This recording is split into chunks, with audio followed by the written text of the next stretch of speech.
Hey up lads and lasses, and welcome to the traditional Yorkshire Dialect podcast.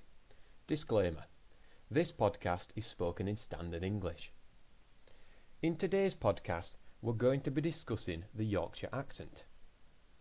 So, a Yorkshireman will always argue that he speaks with the purest and truest form of Yorkshire accent. But what exactly is a Yorkshire accent? To understand this question, we need to look at both the past and the present. Nowadays, it's safe to say that there's an idea of common Yorkshire, that is, an accent which we know and associate with the Yorkshire populace. Due to the growing influence of the West Riding, the West Riding accent has worked its way into other areas of the county. This is for reasons which I'll discuss in another article or podcast. Due to the vast population differences between the West Riding and the North and East Ridings, the West Riding accent has set the stage for the idea of common Yorkshire. Any deviation from this idea of common Yorkshire will create a scale in which the accent can be judged. If it's stronger than common Yorkshire, then it'll be classified as being broad. If it's weaker, then of course it'll be classified as being weak.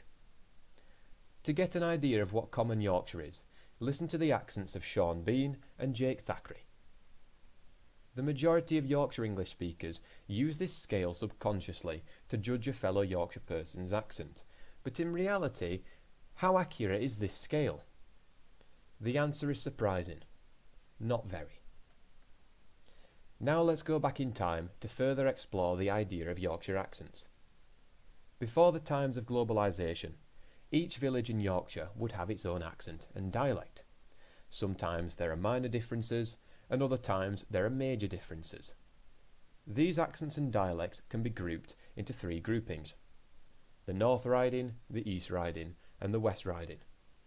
Having said this, just because they can be grouped into three categories does not mean that they all sound the same. Bearing this in mind, all accents from each riding do share common features, hence the reason why they're known collectively as Yorkshire accents. But at this time, there was no concept of common Yorkshire. It could be argued that each village and town had its own scale of broadness.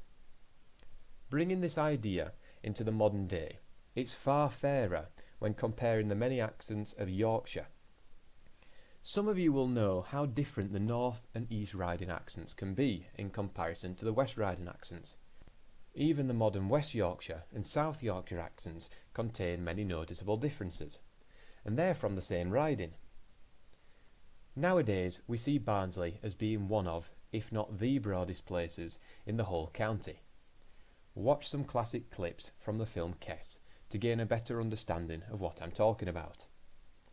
One thing that I've come across many times whilst doing accent and dialect research are the unfair notions, presumptions and conclusions that if a Yorkshire accent deviates from the so-called broad Barnsley common Yorkshire, then that speaker doesn't have a real or broad accent.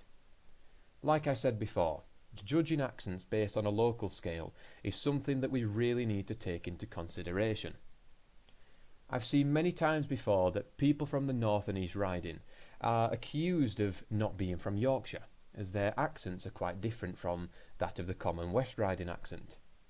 These accusations are simply untrue, and I think it's important that people are made aware of this issue. Going back to what I mentioned before about a local accent scale, there are no two ways about it that each area has its own unique concept of what constitutes a strong accent, a medium accent, a weak accent, and also a non-native accent. A broad-sounding speaker from Huddersfield will not sound the same as a broad-sounding speaker from Barnsley. The same is true for a broad-sounding speaker from Hull will not sound the same as a broad-sounding speaker from Staines. So, like we said, the same is true for all areas of Yorkshire. There are, of course, other factors to take into account when judging accents.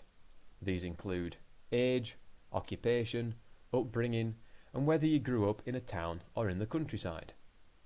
All of these factors play a significant role in determining broadness. I'd like to go deeper into these factors in another article or in another podcast. So, In conclusion, I think if we're to continue the legacy of our dialect words, then we can't dismiss or block our own people from using them just because their accent is stronger or weaker than the standard. The words were given to us from our Yorkshire ancestors, and are we still not Yorkshire men and Yorkshire women? Accents change and will continue to change, but if we live by the logic, you're not broad enough to say these words, then our words and heritage will meet its demise. If we also live by this logic, then we simply can't use the core of the English language, as we don't say them as the Anglo-Saxons did. These dialect words belong to us and are a part of us and should be allowed to flourish and not be buried deep under the earth because someone is not broad enough. But if the speaker is in fact a true son or daughter of Yorkshire, then do they not have a right to use them? Thank you for listening, and see you in the next podcast.